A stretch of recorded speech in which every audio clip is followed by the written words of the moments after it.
Hey everybody, today we're talking about Batman Gotham After Midnight.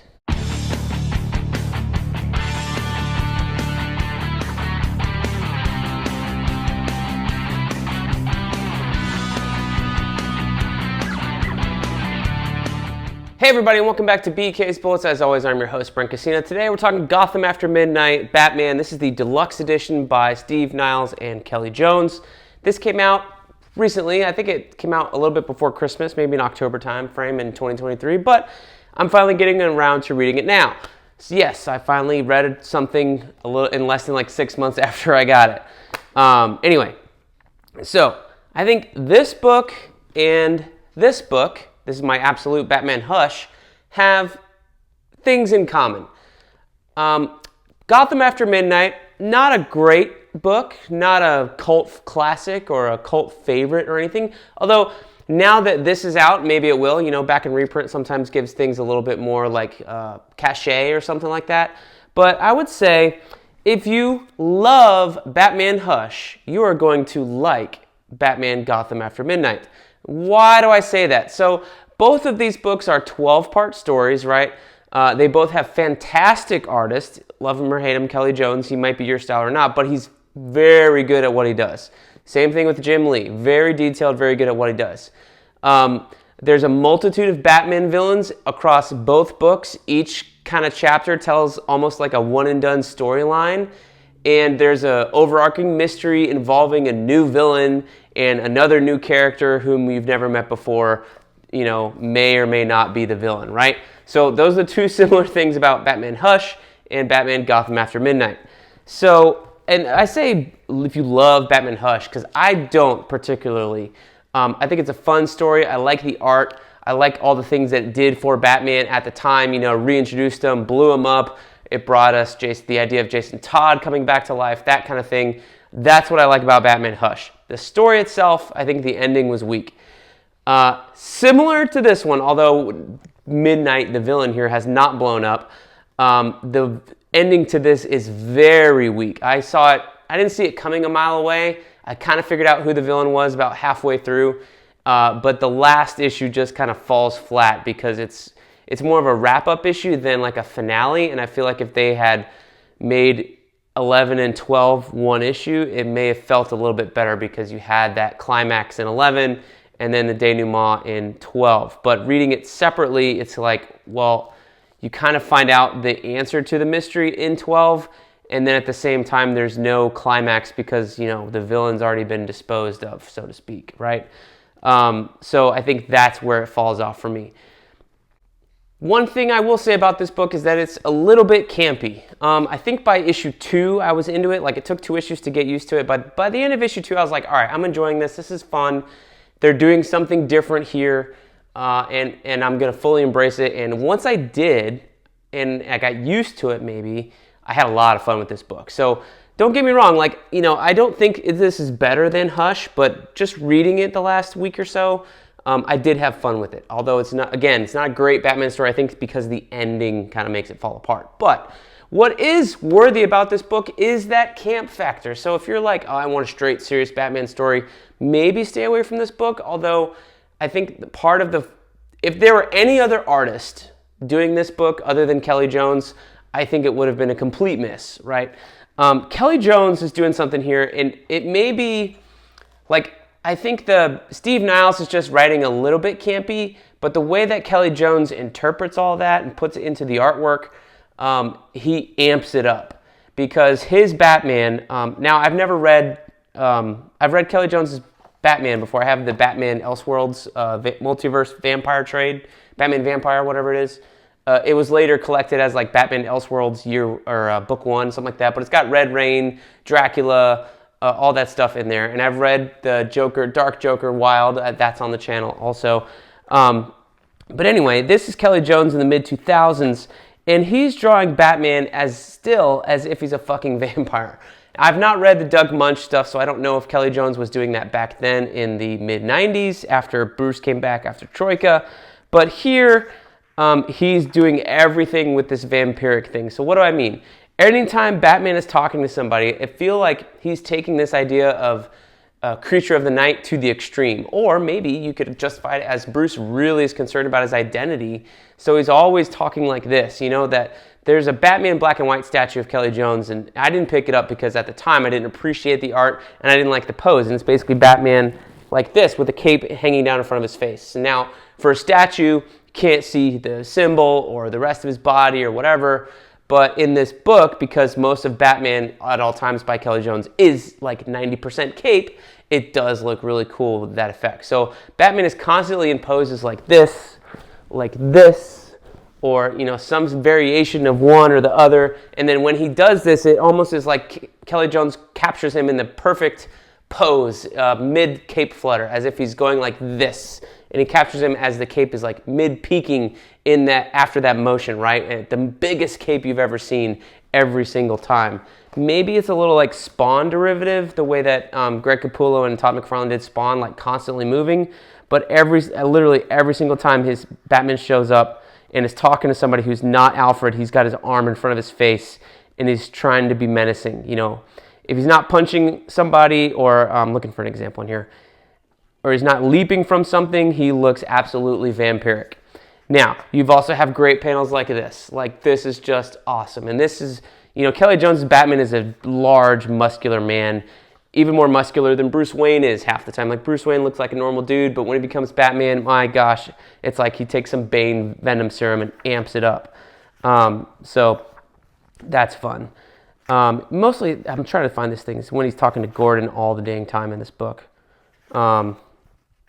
But anyway, yeah, you never see Batman when he's talking. Like, you rarely ever see his face, his teeth. And so Batman's always changing. He's always moving. He's always posing. So that makes it a little bit campy. So it's almost as like Batman from panel to panel is going like this, and all of that kind of stuff. And then at the same time, the background is always changing. Literally, the Batcave in this book has no plan, no map. Every issue, Batman's in the Batcave. The Batcomputer looks completely different. There's a new gadget going on. It's wild. It's crazy. It looks like something out of Doctor Who in the 60s in the TARDIS. Like there's a massive Batcave computer in every issue, and every issue it gets bigger and bigger and bigger. Like, look at this. What is that thing? What is that thing? And there's something like this every single time we go into the Batcave. Here's the Batcomputer in the bottom corner of here. The very next page, this is now the Batcomputer. Why? I don't know. It's fun. It's comic books. So you got to take that kind of thing with Kelley Jones here. Again, here, multicolored lights, things like that. That's a Batcomputer or something of the ilk, right? Here's a costume elevator. It's weird. It's campy. It's Art Deco. Here's Batman surrounded by a bunch of crap. Like, I don't even know what that is, but it's a computer of some sort. He's talking like he's reading a computer, but it's all the way around him. It's surrounding him. So yeah, page to page, the Batcomputer changes. And I think that's what I love the most about this, is that it never felt like, even though it's the same artist all the way through and it's beautiful and it's gorgeous, I love Kelley Jones' style here. Batman always changing his pose, the Batcomputer always changing. He drives like different Batmobiles, or it seems like it is, because the Batmobile is always changing designs. That kind of stuff is just weird, wild, and wacky. And that's the kind of camp I'm talking about, not the cheesy 60s writing kind of camp. Even though Steve Niles is kind of writing it a little bit straightforward, like Midnight, the villain here. This is the, I'm trying to find a good picture of him. He's not that like innovative in terms of a Batman villain. He kind of looks very gaunt. He's got teeth missing. He's got long hair. He's just kind of a little bit scary and spooky. But yeah, he's doing the same thing. He's got a top hat. But just like Hush, there's a whole bunch of villains in here. You have the Joker, Killer Croc, Scarecrow. There's another villain in issue 2 called the Axeman. He's here. Here's the side of Midnight there in the picture. Here's him when he's green. He's just kind of all... There's a whole bunch of villains in here. And Batman's like, there's something affecting them. Why is it affecting them? So he's trying to unravel this mystery. Who is Midnight? Why is he killing people? As well as how is he controlling all these villains? Man-Bat's in here. That's fun. So that's the same kind of thing that was going on in Hush, right? So that's kind of where I'm drawing the similarities. And it's weird because this came out in 2008, 2009, and Hush came out in 2003, 2004. So it's kind of wild that 5 years later that you have something very similar come out from DC Comics. So yeah, that's fun. Another thing too, the colors, same thing with how Batman's always changing, like the colors, they're bright. I wouldn't call them garish, but we just talked about the Killing Joke a few videos back. Same kind of deal here. Very bright, bold coloring because, I mean, you have Kelley Jones, he's the master of shadow. So why on earth would you want to color his Batman with a bunch of shadows on top of all the black that he already lays down on the page? So to me, that kind of makes sense. Another awesome thing that I learned to love about this book is the title pages. There's always some sort of title thing about the Batman in the drawing, and that's fun. And then there's chapters in each issue. Like you'll see like chapter 1, chapter 2, chapter 3, and they're not the same every time. It's not like every 5 pages there's a new chapter. Sometimes it's 2 pages, sometimes it's 3. Like one issue got up to 6 chapters, but it's just like it's changing the place or a scene change or setting change, that kind of thing, or like a mood shift or almost like a mini cliffhanger or a commercial break. So there's a lot of different ways you can look at it. So if you can embrace those things as you're reading them and just feel like maybe this is a serialized Batman story from the 1930s on a Saturday morning serial or something like that, I think you would have a lot of fun with it. There's a lot of weird stuff here. Like if you've never read Kelley Jones, if you've never read anything like Hush or read an old school kind of 70s Batman story or 60s, like that's the vibe that I'm getting.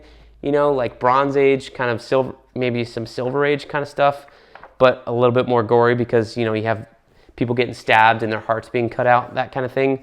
It's very macabre, I would put it. Yeah, that's a good word for it. It's bold colored macabre. That's a great way to describe the arts in here in Gotham After Midnight. So is it a new all-time classic? No. Why is it reprinted in a deluxe edition? I don't know. Same way like, the Emperor Joker's getting a deluxe edition. Like that story's not that great. I'm not sure why they're doing that. There was another one that came out that was like, why are they doing a deluxe edition of that? No idea. But you know what? I had a good time with this. And, this is something I could give to somebody and be like, it's a little funky, it's a little weird, but I think you're going to enjoy it because it is fun and it's not a super serious here's a picture of Bruce with the fucking arms. Like, look at that. Like, literally every single panel. Somebody's in front of somebody, boom, I'm posing. And again, he's wrapping the cape around him, and this is the peak moment of that pose where the cape is wrapped all the way around him. So much fun. I feel like I could give this to somebody and be like, it's wild, it's wonky, but it's fun. Just go with it. Those are my thoughts on Batman Gotham After Midnight. Again, not a brand new classic, but maybe over time this will become like a cult favorite, because it is a little bit fun now that it's got another chance to breathe. Like, I have not seen trades for this, maybe ever. Maybe when it first came out, but certainly not been reprinted or collected ever since then. So it's been, 15 years or so since people really noticed this book. So I'm kind of glad it's back in the deluxe edition. And it's got a brand new cover by Kelley Jones. It's got a little bonus section in the back. It's got a new art story from some other thing. But that's the other word, Brave and the Bold #4. So that just came out like last year. But yeah, it's kind of weird because they don't separate the end of the Midnight story and when the new story is. Like, it just says the end. There's no cover for that Brave and the Bold #4, or maybe like a Kelley Jones art piece you could have put in there to separate the stories. That was a little weird. So anyway, thank you guys for watching. Let me know what you think of Batman Gotham After Midnight down below in the comments. We'll see you guys next time in the Funny Pages.